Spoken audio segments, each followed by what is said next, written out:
It's Levack and Goz on 104.5 The Team.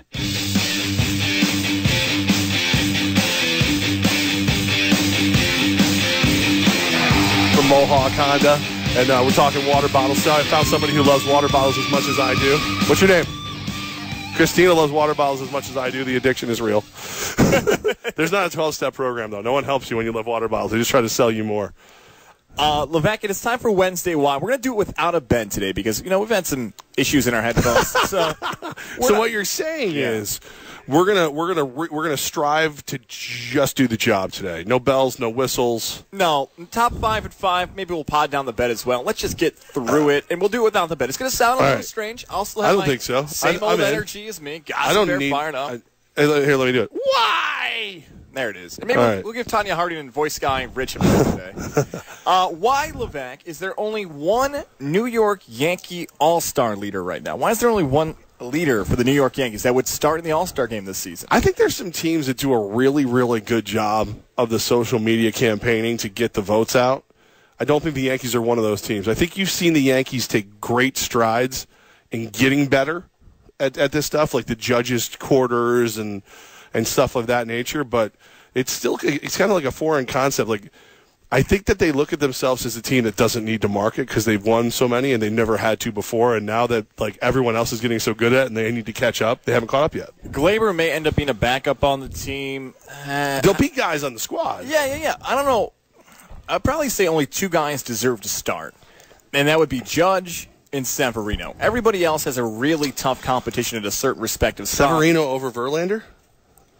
Oh, right. I mean, I don't know. Man, like if you told me the only starter was going to be Judge, but Gleyber Torres, Luis Severino, Giancarlo's going to get in as the DH. Yeah, Sanchez is one of the catchers just because of the star factor. I would get it. The only reason I said Verlander probably below Severino is that maybe, I know this sounds like a cop-out answer, but this is usually how it goes.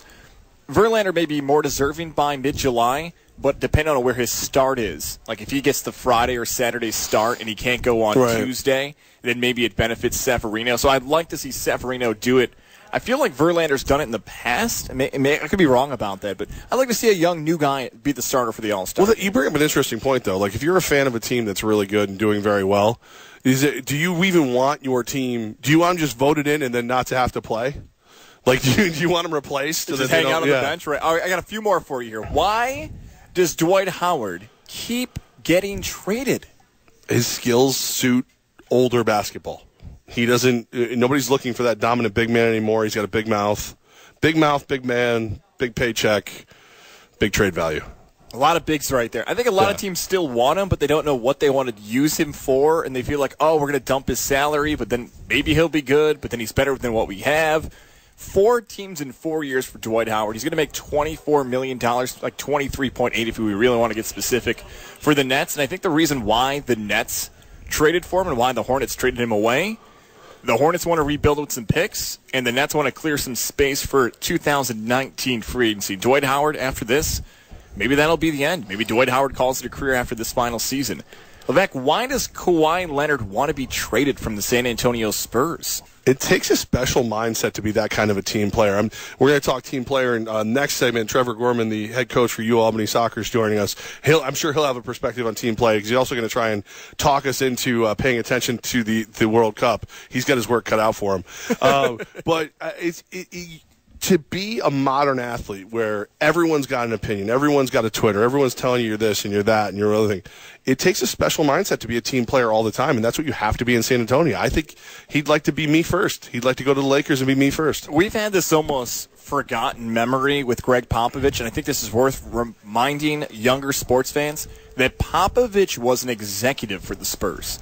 And things weren't going well.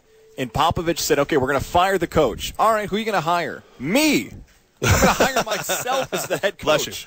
Yes. So he hired himself, and then he got, as you said there, a rare breed of an athlete in Tim Duncan who didn't want to talk. And the European players who embraced it, with everything going on. Yeah, it's not that easy. No, and Popovich had almost been so accustomed to that for 15 to 16 years. Then all of a sudden he gets LaMarcus Aldridge, who wants traded, and he was a big deal in Texas and college and then Portland. And then Kawhi Leonard becomes a big deal, a young NBA Finals MVP and everything. That's why he wants to be traded. Popovich's style and how he coaches doesn't work with all these athletes, and I think maybe, like you said, so many people are getting in his ear saying he could change the Lakers, he could change the Clippers, he could change. LeBron James has spoiled the thought of we could change franchises because it's not as easy as people make it out to be. Right. Yeah, you have to be the absolute best player on the planet to single-handedly make a team better. I got 3 more for you here. This one involves the athlete for the San Francisco Giants, Hunter Strickland. You may know that name because he was the one who brawled with Bryce Harper. But now he's been injured again, Hunter Strickland, because he punched a wall at the San Francisco Giants postgame, and he's now out for 2 months for injuring his hand. Whether it's Amari Stoudemire, whether it's LeBron James, Hunter Strickland, Levack, why do athletes keep punching things and injuring themselves? There's a passion to the game, and when you lose your temper, you lose. You've never punched anything? I've never punched anything and hurt myself. I think the closest I've done. This is such a dumb story. So the first time, I like this. Everybody get closer to your Twitter, your Mohawk on the live Twitter feed. The first time I started dating my now fiance, soon-to-be wife, we were in high school, and she came to my baseball games. I'm like, yeah, this is my moment. I get to impress her. Yeah, all right. 0 for 4, 3 strikeouts. So I thought I was going to be cool, and I spiked my helmet in the trash. And she was like, dude, I was so embarrassed for you. I'm like, I try to be cool, though. And she's like, no, it was awful. Like, all it is embarrassing when you punch stuff. And me at 17, I'm like, oh, that'll show her. It's the baseball's fault. She's like, no, I was embarrassed for you. What are you talking about? When I was younger, I had such a terrible temper. My mother would have to bring me to the emergency room for broken bone, like boxer fractures and stuff like that, to the point where they actually questioned her one time to make sure she wasn't the one doing it too. That's how often I would punch things. I had such a bad temper, but I was smart enough not to punch people. Oh, that's good. You know what I mean? Like it was very rare that I felt that need. But yeah, I had such a like you said, like you have a bad game, bad test, bad comment, bad whatever. I'd be like, nah, because I was stupid. Don't be stupid, kids. Don't punch things. There you go. There's the advice. Stop doing that. Punch something else. Do something. Don't punch things. It's gonna have. I'm hanging a heavy bag. Okay, good. I can punch that. I'm allowed to punch that. Good. Yeah. 2 more for you here. I got earlier. Greg from the LO crew called me Grimace. I punched something. It's not true. He didn't do that. I'm gonna punch Greg.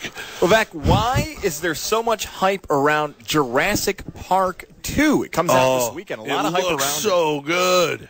It looks so good. So there was no way I thought Jurassic World, because it's Jurassic World 2, right? Thank you, Jurassic World. Yeah. Yep. So there's no way I thought Jurassic World was worth making, because Jurassic Park, when it came out, was like, dude, I remember, like, McDonald's changed all their cups and everything to have dinosaurs on it, and my nephew, who's now in his 20s, we called it his Roar movie. Roar. It was so awesome. It was so well done. I was like, don't do it. Leave it alone. Then I watched the last one. It was so good, and this looks like it's going to be just as good. So it looks like a complete summer blockbuster. A lot of the same things you felt about that movie, I felt the same way. Like Jurassic World and Spider-Man. Remember Spider-Man kept getting remade with Andrew Garfield and Tobey Maguire? And then I liked Andrew Garfield a lot, though. It was so good. Yeah. Andrew Garfield was good. The original Spider-Man with Tobey Maguire is good. The new one with this kid and Zendaya. Tom Holland. It's all good. Same thing with Jurassic World. I went in that movie thinking, all right, there's a lot of hype around this. I don't think it's going to be good. It's probably one of my favorite movies that I actually saw in theaters, not named The Dark Knight, over the last 5 years. It was that good. I also like it because right before it came out, I was in a casino out in Denver, and I won $500 on a Jurassic slot machine video game. So big fan of the dinosaurs. Even though he's a Guardians of the Galaxy guy, I still can't get over Chris Pratt as a superhero. I still think of him as the dude from Parks and Rec. He won the Generations Award on the MTV Movie Awards. He's younger than me. How can he win a Generations Award? He's only been alive for a generation. Last one here. Why did Albany football coach Grant Cattuso not join us on air today? He said an open mic for 2 hours, never sat down, just heckled us for 2 hours. He got yelled at? Did he? I didn't see that. Yeah. Oh, yeah. We were talking baseball. Coach hates baseball. That was first. Realistically, there's no way he would have joined us during baseball. But while he was talking to us, his daughter yelled at him, Dad! Basically, and you'll get this someday in your future, especially if you have a daughter. Once you embarrass your child, you're never going to be like, I'm going to do whatever my kid says.